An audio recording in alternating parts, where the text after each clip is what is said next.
Experts का मानना है कि वेनेजुएला में जो आज फाइनेंशियल क्राइसिस चल रहे हैं, उसका रीज़न सिर्फ़ और सिर्फ़ number of printing of unlimited number of notes है।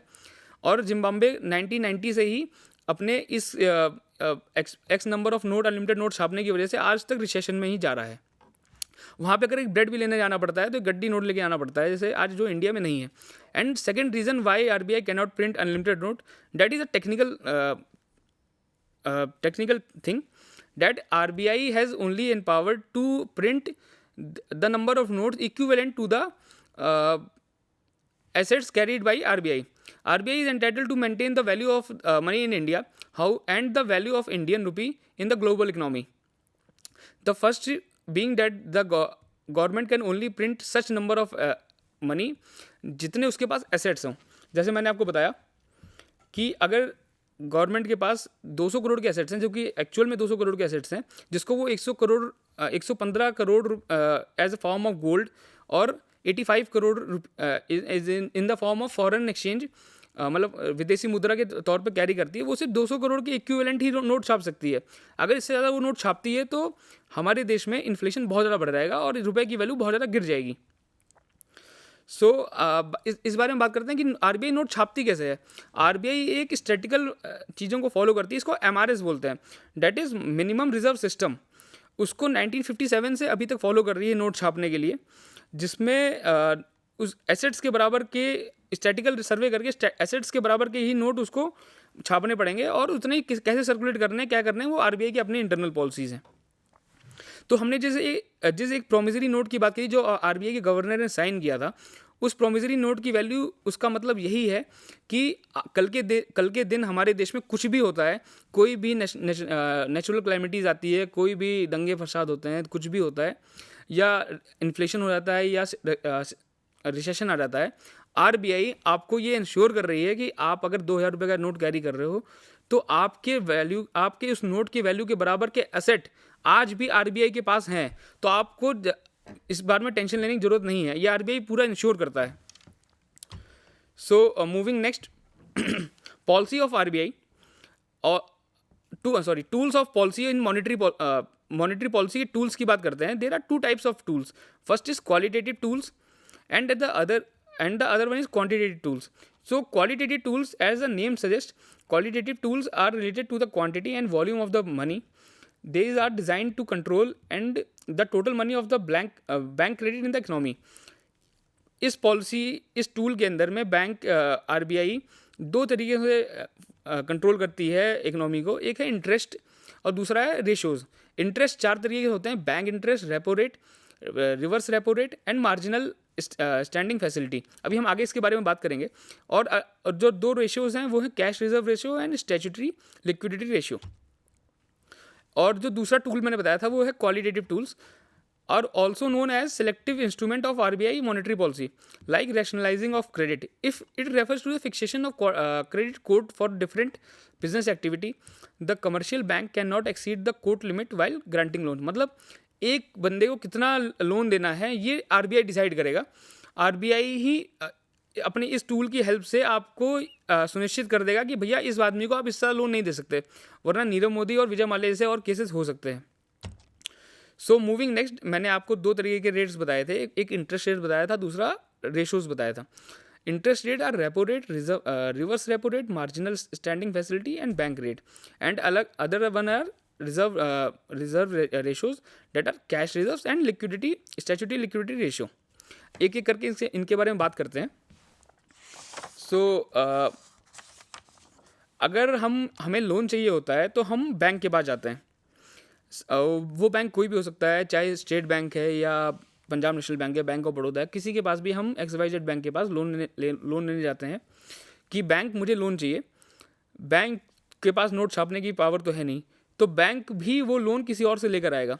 तो बैंक जाता है आरबीआई के पास कि मुझे इतने अमाउंट का लोन चाहिए। तो आरबीआई बोलता है कि तुम ये लोन आगे दोगे, आगे तुम इंटरेस्ट लोगे, और तुम मुझसे पैसे ले रहे हो, तुम्हें मुझे भी कुछ रेट ऑफ इंटरेस्ट देना पड़ेगा। अगर वैसे भी बैंक की जो मेजर इनकम्स हैं वो इंटरेस्ट इनकम है। अगर बैंक आपको 10% इंटरेस्ट रेट पे बैंक आपको लोन दे रहा है, तो उसके पीछे उसको बैंक को आरबीआई से जो लोन लिया है उसमें भी कुछ ना कुछ रेट ऑफ इंटरेस्ट पेमेंट करना पड़ता है, उसको रेपो रेट कहते हैं। रेपो रेट का मतलब होता है रीपर्चेजिंग पावर ऑप्शंस।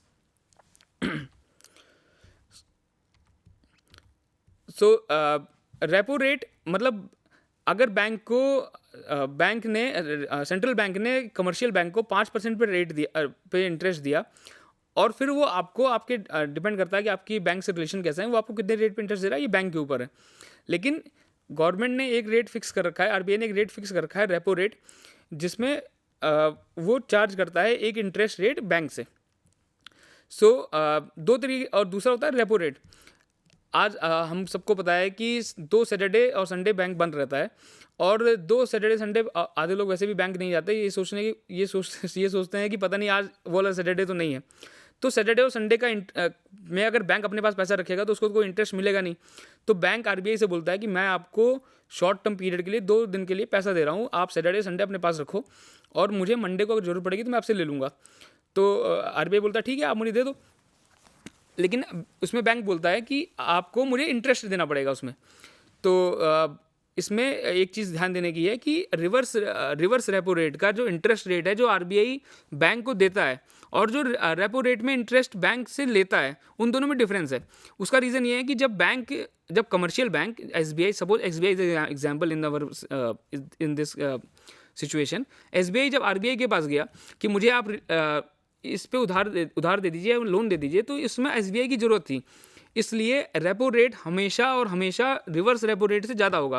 फिर कल के दिन अगर फ्राइडे को बैंक आरबीआई को बोलता है कि मेरे पास कुछ एक्स्ट्रा फंड पड़ा है, आप उसको रख लो अपने पास, तो आरबीआई कहेगा कि भैया मुझे तो जो ज़रूरत है नहीं बैंक फंड्स की, लेकिन फिर भी आप मेरे पास रखने आ रहे हो, तो कोई बात नहीं, मैं आपको रेट ऑफ इंटरेस्ट इसमें दूंगा, लेकिन उतना नहीं दूंगा जितना मैं आपको रिवर्स रेपो रेट पर चार्ज कर रहा हूँ। तो ऑलवेज रेपो रेट का इंटरेस्ट रिवर्स रेपो रेट से ज़्यादा होगा। सो moving next, repo rate versus inflation versus growth. अगर रेपो रेट बढ़ रहा है तो मतलब अगर सपोज कीजिए आज बैंक ने एसबीआई से 5% पे में रेपो रेट पे रेट इंटरेस्ट दिया, और कल एसबीआई मेरे को 10% पे दे रहा है, तो 5% एसबीआई कमा रहा है। सपोज कीजिए कल के दिन अगर आरबीआई एसबीआई को 50% पे इंटरेस्ट रेट पे बैंक लोन दे रहा है, तो क्या एसबीआई मेरे को 10% पे देगा? कभी नहीं देगा। तो अगर मेरा रेपो रेट बढ़ेगा तो disincentive for bank to borrow money from RBI, मतलब फिर आरबीआई से बैंक पैसा नहीं ले सकता उधार, जो मार्केट में सप्लाई को पैसे की सप्लाई को रोक देगा, जिससे इन्फ्लेशन घटेगा। और वहीं अगर जो आज 5% है वो कल के दिन 3% पे होगा, तो एसबीआई भी आपको 6% इंटरेस्ट दे देगा। 6% जब आपको इंटरेस्ट मिलेगा तो आप और लोन ले सकते हो, जिससे ग्रोथ टारगेटेड होगी। Moving next, key indicators of RBI monetary policy. RBI use monetary policy tools to increase and decrease the supply of money. The key indicator of RBI monetary policy along with the current rates, देखिए CRR अभी 4.5% है, SLR 18% है, repo rate 5.9% है, reverse repo rate 3.55% है, MSF 6.5% है, and bank rate 6.5% है। अभी हमने सिर्फ रेपो रेट और रिवर्स रेपो रेट के बारे में ही बात करी है, आगे हम और इसके बारे में बात करेंगे। सो मूविंग नेक्स्ट, जैसे मैंने आपको बताया रेपो रेट क्या होता है। अगर एक कमर्शियल बैंक आरबीआई के पास लोन लेने जाता है तो आरबीआई उसको कुछ रेट ऑफ इंटरेस्ट में ही लोन देगा, उसको रीपर्चेजिंग ऑप्शन भी बोलते हैं और रीपर्चेजिंग एग्रीमेंट भी बोलते हैं। उसके तहत ही ये लोन मिलता है आरबीआई से बैंक को। इस रेपो रेट से मार्केट में डिमांड और सप्लाई को आरबीआई कंट्रोल करता है बहुत स्मार्टली प्ले करके। So any change in the repo rate can directly impact the economy. A decrease in the repo rate help in the improving the growth and economic development of the country. A decline in the repo rate can lead to the bank bringing down their lending rate, which is beneficial to retail bank loan. Currently repo rate 5.9% है. So what is bank rate? So bank rate, पहले मैं आपको समझाता हूँ bank rate, repo rate या marginal MSF ये होता क्या है। सपोज कीजिए एक कमर्शियल बैंक के पास गया, बहुत ज़्यादा उसको अर्जेंट नीड थी, उसने बोला कि मुझे रात भर के लिए पैसा चाहिए, एक दिन के लिए पैसा चाहिए, आप मुझे बैंक से आरबीआई मुझे पैसा दे दो। आरबीआई बोलता है ठीक है ले जाओ। आरबीआई उसको एमएसएफ बोलता है, मतलब जो एक दिन के लिए पैसा चाहिए होगा वो एमएसएफ होगा, मार्जिनल स्टैंडिंग फैसिलिटी। वहीं अगर 2 दिन से लेकर 15 दिन के बीच में अगर पैसा बैंक को चाहिए और 15 दिन के बाद वो बैंक उसको लौटा देगा, उसको बोलते हैं रेपो रेट। और बैंक रेट मतलब अगर 15 दिन से बड़ा लोन चाहिए बैंक को तो वो बैंक रेट है।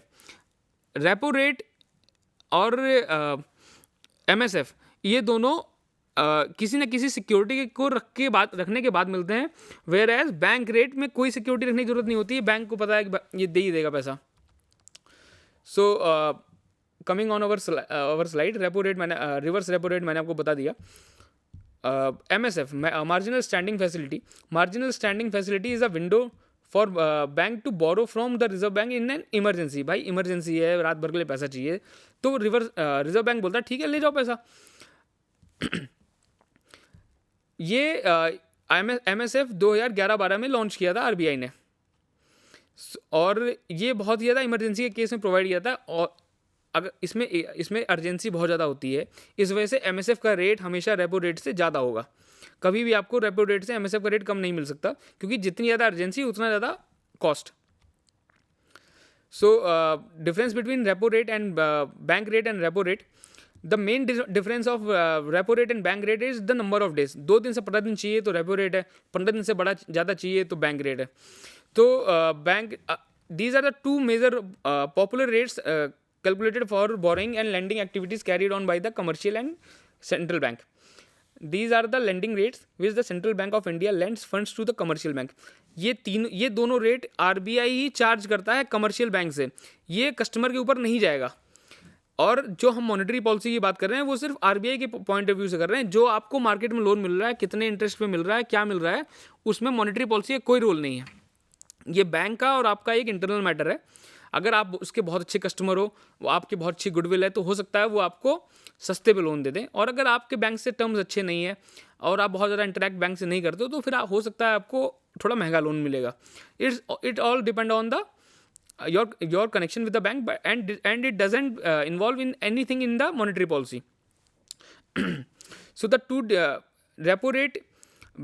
bank rate is charged against the loan offered by the central bank, whereas repo rate charged for repurchasing of securities sold by the commercial bank. मैंने बताया था कि रेपो रेट हमेशा किसी न किसी कोलेटरल सिक्योरिटी रखने के बाद ही मिलता है। मतलब आपको bank reserve bank of India free में लोन नहीं देगा, मतलब आपको सस्ते में लोन दे रहा है तो कुछ ना कुछ सिक्योरिटी तो लेगा ही। However, no collateral will be required for bank rate. So moving next. So these are also the key differences between the repo rate and MSF. This is the difference for MSF. So both MSF means marginal standing facility. So both repo rate and MSF are the rates at which the RBI lend money to various other banks. However, there are some difference between of the two. So repo rate is the rate at which the bank lend by the RBI to commercial bank, whereas MSF is a rate lend to scheduled bank. ये line यहाँ पे गौर करने की है कि जो repo rate है वो सिर्फ कमर्शियल बैंक्स को मिलता है और MSF सिर्फ और सिर्फ शेड्यूल्ड बैंक को मिलता है। सो एक क्वेश्चन दिमाग में आ रहा होगा कि कमर्शियल बैंक में और शेड्यूल्ड बैंक में फ़र्क क्या है। So the major difference is commercial bank are both banks whether it is scheduled और unscheduled. So lending of repo rate involves selling of goods, securities and collateral to RBI along with the repurchasing agreement. Another major difference between MSF and repo rate is that MSF bank are allowed to use the securities that comes under SLR. अभी हमने बताया था हम दो ratios के बारे में बात करेंगे, CRR और SLR. जो MSF होता है वो बैंक को तभी मिलेगा जब वो SLR को उसमें लगा, मतलब SLR की सिक्योरिटी को लेंड करेगा बैंक को. So coming on ratios, there are two types of ratios, cash reserve ratio and SLR. अब कैश रिजर्व रेशो को समझते हैं. सपोज कीजिए बैंक के पास 100 करोड़ रुपए आज डिपॉजिट है, उस तो बैंक उसको NDTL बोलता है, नेट डिपॉजिट टाइम लायबिलिटी. तो सेंट्रल RBI कहता है कि कल के दिन तुम भाग गए तो हम क्या करेंगे, तो तुम एक काम करो, एक फिक्स नंबर ऑफ परसेंटेज का एक एज अ सिक्योरिटी मेरे पास आके सबमिट करो, जितना तुम्हारे पास NDTL है. NDTL में net deposit time liability. Suppose कीजिए 100 करोड़ रुपए एक बंदे का NDTL है, उसके 4.5% का वो उसको CRR अपने रिजर्व बैंक के पास मैनेज करना पड़ता है. ये भी लूज कैश में करना पड़ता है.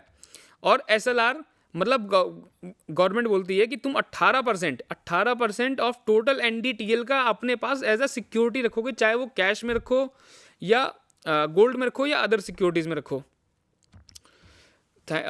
और दो तरीके के फंड बेस्ड लिमिट्स होती हैं, दो, एक फंड बेस्ड होती है और दूसरा नॉन फंड बेस्ड होती है, जिसमें